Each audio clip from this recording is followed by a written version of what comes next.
I'm bored. Let's read a book. Oh! Black oak. I'd like to look at the logs.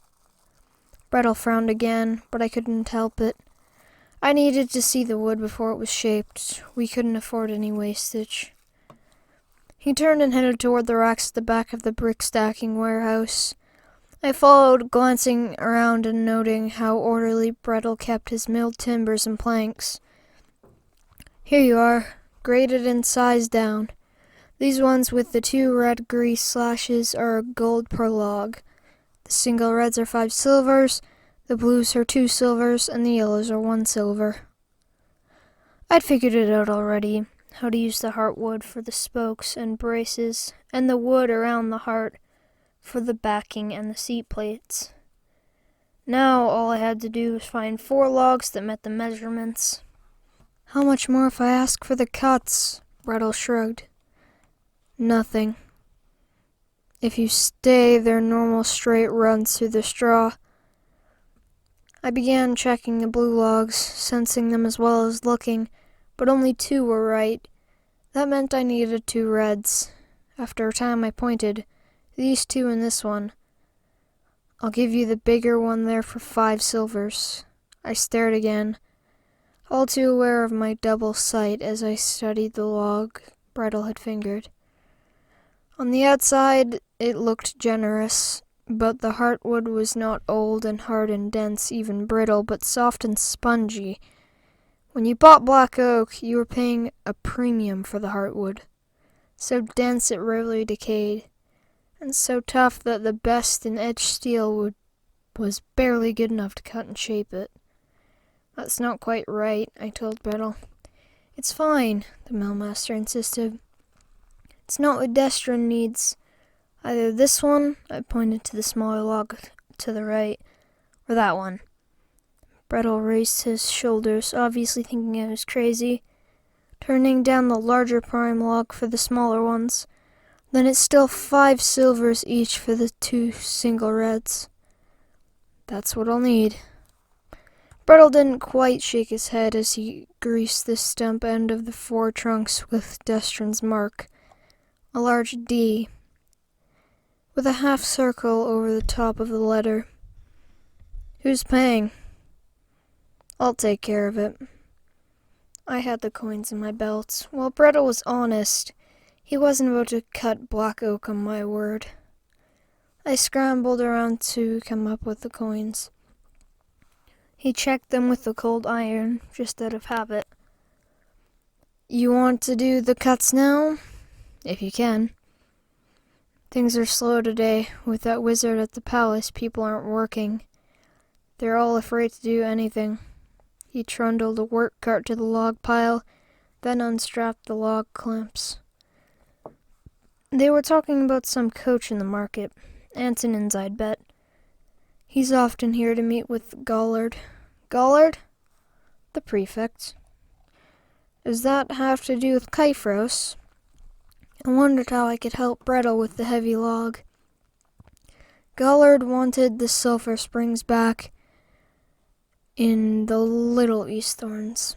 In between words, with the aid of a steel bar and the clamps, single-handedly the mill master had levered the first log onto the cart. Can I help? Just get in the way. Sounds like he wanted to make more gunpowder. Why, I couldn't see, since anyone with the slightest hint of chaos ability could set the devil's brew off from a distance. Who knows? Brettel was working on the 3rd log. The Oddart cavalry carved up Gullard's elite troop. With raw recruits, some wench killed his son-in-law. Brettel stopped and grinned. Not a few people cheered that. I shook my head. After all my time in Fenard, I still didn't know why the prefect and the Oddart were at each other's throats. Why? I asked. Why what? Brettel handed the last small log as if it were a toothpick. I doubted I could have even moved it. Why are they fighting, the Oddart and the prefect, I mean?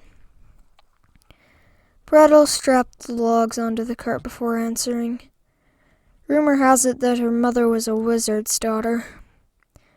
My mouth nearly dropped.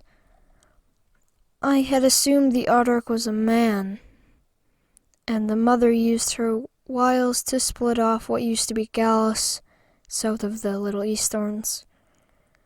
Then the mother conquered old Anelia after the prince died. The daughter took over a few years ago and added parts of the Westhorns that Hydaelyn claimed, but never really ruled.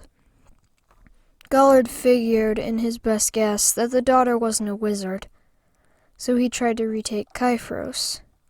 He almost made it, broke her army and the cavalry, but the peasants rose and burned their fields and opened the dikes. The cavalry couldn't maneuver in the mud, and some mistakes were made. No one was clear how, but instead of victory, Gullard lost half his army and most of his officers. The Autarch started recruiting women, the best she could find. Brettel shrugged.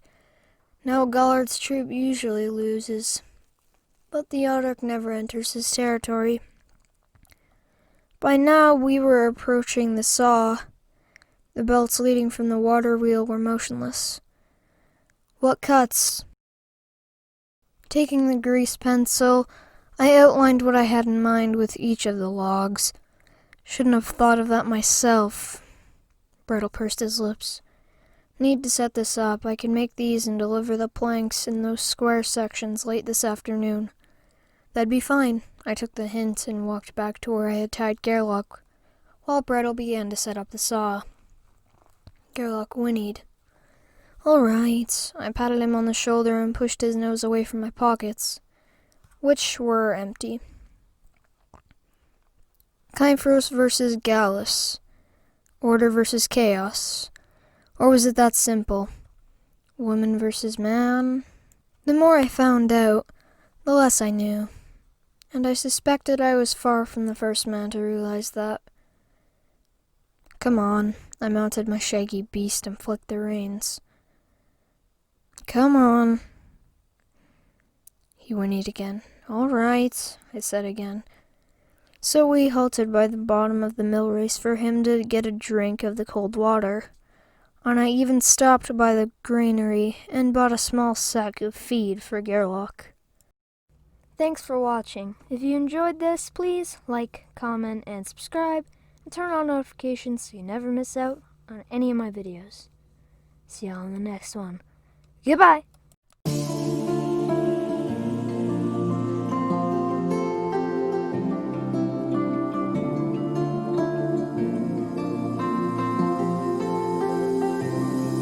I was